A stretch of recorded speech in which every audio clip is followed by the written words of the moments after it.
Hello students, welcome back to my channel economics Nidhi. Students, आज का जो वीडियो है वो ट्रेड साइकिल का सेकंड पार्ट है। उसमें हम हॉटरी की ट्रेड साइकिल करेंगे और ये जो वीडियो है वो आरपीएससी फर्स्ट ग्रेड और कॉलेज लेक्चर दोनों के लिए बेनिफिशियल है।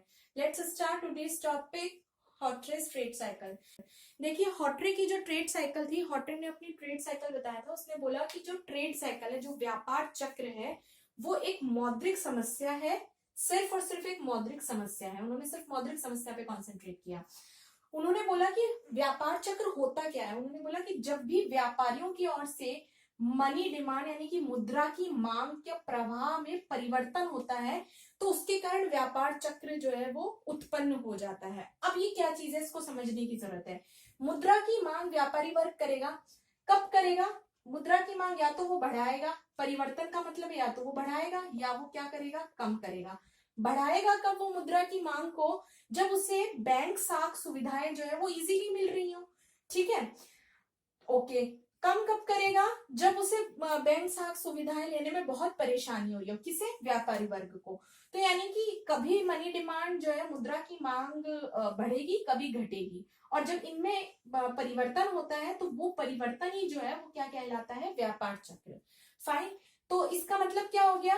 ये मनी डिमांड का जो प्रवाह है वो किस पर निर्भर कर रहा है? बैंकिंग साख सुविधाओं पे। तो कारण क्या हो गया हमारे पास में ट्रेड साइकिल उत्पन्न होने का? वो है बैंकिंग साख सुविधाओं का या तो प्रसार होगा या संकुचन होगा। प्रसार का मतलब है इजीली लोन प्रोवाइड हो रहा है, इजीली पैसा यानी कि मनी सप्लाई प्रोवाइड हो रही है मार्केट के अंदर। अब मनी सप्लाई इंक्रीज हो जाती है, इजीली प्रोवाइड हो रही है, तो क्या है? साख सुविधाओं का प्रसार है। ऐसी सिचुएशन के अंदर जो व्यापारी वर्ग है वो क्या करता है? वो इजीली उसको लोन प्रोवाइड हो जाएगा। जब वो लोन प्रोवाइड हो जाएगा तो वो उत्पादन बढ़ा देगा। उस समय जो है वो उत्पादन बढ़ेगा।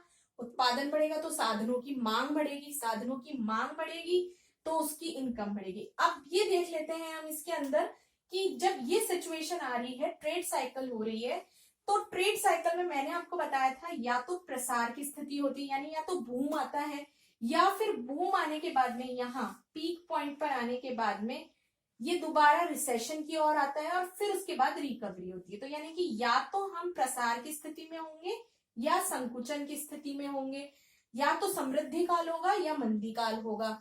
तो अब देख लेते हैं कि जब ये ट्रेड साइकिल उत्पन्न हो रही है, कारण भी देख लिया क्या अर्थ होता है, तो अब कैसे उत्पन्न हो रही है, प्रसार की अवस्था कब आएगी और हमारे पास में संकुचन यानी कि मंदी की अवस्था कब आएगी।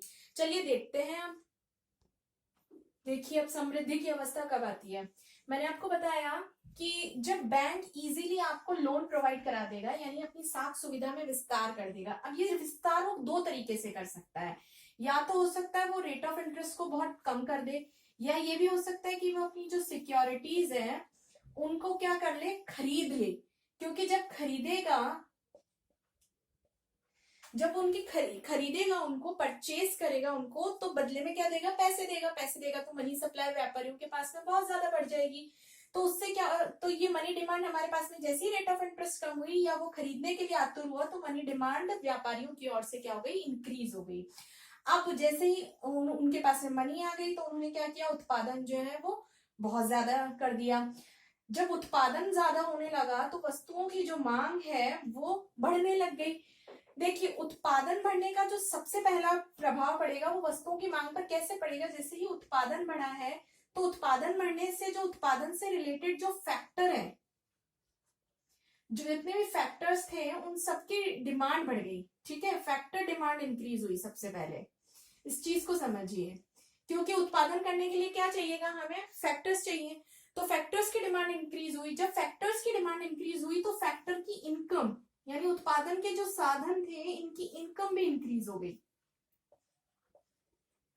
ठीक है, पहले साधनों की मांग बढ़ी, साधनों की मांग बढ़ी तो उन्होंने प्रेशर बनाया कि हमारी इनकम भी बढ़नी चाहिए। जब उनकी इनकम बढ़ी, उनके पास में मौद्रिक आय ज्यादा आ गई, तो उन्होंने क्या किया? वस्तुओं की ज्यादा मांग करने लग गए। जो भी उपभोक्तागत वस्तुएं हैं उनकी उन्होंने मांग क्या कर दी? बढ़ा दी। तो इस तरीके से वस्तुओं की मांग जो है वो बढ़ी है। अब जब वस्तुओं की मांग बढ़ गई तो व्यापारी वर्ग ये सोचेगा कि क्यों ना मैं इनकी कीमतें भी बढ़ा दूं, क्योंकि इस समय मुझे प्रॉफिट होगा। तो कीमतें बढ़ाते ही उसको प्रॉफिट हो गया। प्रॉफिट हो गया तो वो निवेश और ज्यादा करेगा, उससे उत्पादन फिर अफेक्टेड होगा। ठीक है, ये क्रम चलता रहेगा और धीरे धीरे धीरे धीरे आप इस सिचुएशन के अंदर पहुंच जाओगे पीक पॉइंट पे। ठीक है, यानी अपने उत्पादन के साधनों को आप पूरी तरीके से फुल्ली यूटिलाइज कर लोगे, पूर्णतया कार्य कुशल रूप से उनका प्रयोग कर लोगे और पीक पॉइंट पर पहुंच जाओगे। अब पीक पॉइंट पर पहुंचने के बाद में जब समृद्धि की अवस्था एक बिल्कुल लास्ट लिमिट तक पहुंच जाती है, तो उस समय देखिए क्या होता है, ये जो वस्तुओं की कीमतें हैं ये इतनी बढ़ चुकी हैं, घरेलू वस्तुओं की कीमतों की बात कर रही हूँ, घरेलू वस्तुओं की कीमतें इतनी बढ़ चुकी हैं कि लोग जो घरेलू जो वहां के जो उस कंट्री के जो लोग हैं, उन्होंने उन वस्तुओं की वो उनकी पहुंच से बाहर हो गई है। ठीक है, तो अब वो किस पर डिपेंड हो गए, अब उनके लिए तो वो पहुंच से बाहर है, अफोर्ड ही नहीं कर सकते हैं, तो अब वो किसकी तरफ जाएंगे, वो इम्पोर्टेड गुड्स की तरफ जाएंगे, यानी आयात कराना पड़ेगा, यानी आयात हमारे बढ़ गए इस समय। तो आयात कराने के लिए हमें क्या देना पड़ेगा, विदेशी मुद्रा देनी पड़ेगी, तो हमारी विदेशी मुद्रा जो है वो हमारे यहाँ से बाहर जा रही है, यानी उसका क्या होने लग गया, आउटफ्लो स्टार्ट हो गया। नेक्स्ट आता है हमारे पास में बैंक रेट। अब क्या होता है, जब जैसे ही विदेशी मुद्रा का बाहर प्रवाह चालू हो गया, तो आरबीआई और सरकार दोनों प्रेशर डालते हैं बैंक्स के ऊपर कि आप अपनी साख सुविधाओं को क्या कर लो, यहाँ अब उन पर प्रेशर होता है कि जितनी भी साख सुविधाएं आपने प्रसार की थी, उनमें प्रसार किया था, अब उन साख सुविधाओं को क्या कर लो, कम कर लो। तो कम करने के लिए वो या तो सिक्योरिटीज को बेचेगा, फाइन, या तो उनका क्या करेगा, सेल करेगा, ठीक है, या फिर वो उसको सोल्ड आउट कर रहा है, या फिर जो है वो रेट ऑफ इंटरेस्ट को क्या कर देगा, इंक्रीज कर देगा, ताकि व्यापारियों के लिए मुश्किल हो जाए, ज्यादा से ज्यादा कठिन हो जाए मुद्रा की मांग करना। तो इससे व्यापारी लोग मुद्रा की मांग कम करेंगे, तो ऑब्वियसली जब उनके पास निवेश करने के लिए पैसा ही नहीं रहेगा, तो प्रोडक्शन भी क्या हो जाएगा, कम हो जाएगा। जब उत्पादन कम हो जाएगा तो साधनों की मांग भी कम हो जाएगी। जब साधनों की मांग कम हो जाएगी तो साधनों की जो इनकम है, जो फैक्टर इनकम है, वो भी कम हो जाएगी। जब लोगों की मौद्रिक आय ही कम हो गई है, तो वो वस्तुओं की भी मांग क्या करेंगे, डिमांड, जो भी कमोडिटीज हैं उनकी डिमांड भी क्या करने लग जाएंगे, कम करने लग जाएंगे। और इस तरीके से धीरे धीरे इसकी बिल्कुल विपरीत सिचुएशन आ जाएगी, यानी कि हमारे पास में ये जो ग्राफ है पीक पॉइंट से पहुंचता पहुंचता यहाँ नीचे की तरफ, मंदी की तरफ अग्रसर हो गया। तो इस तरीके से आपने देखा ये एक साइकिल बन गई है।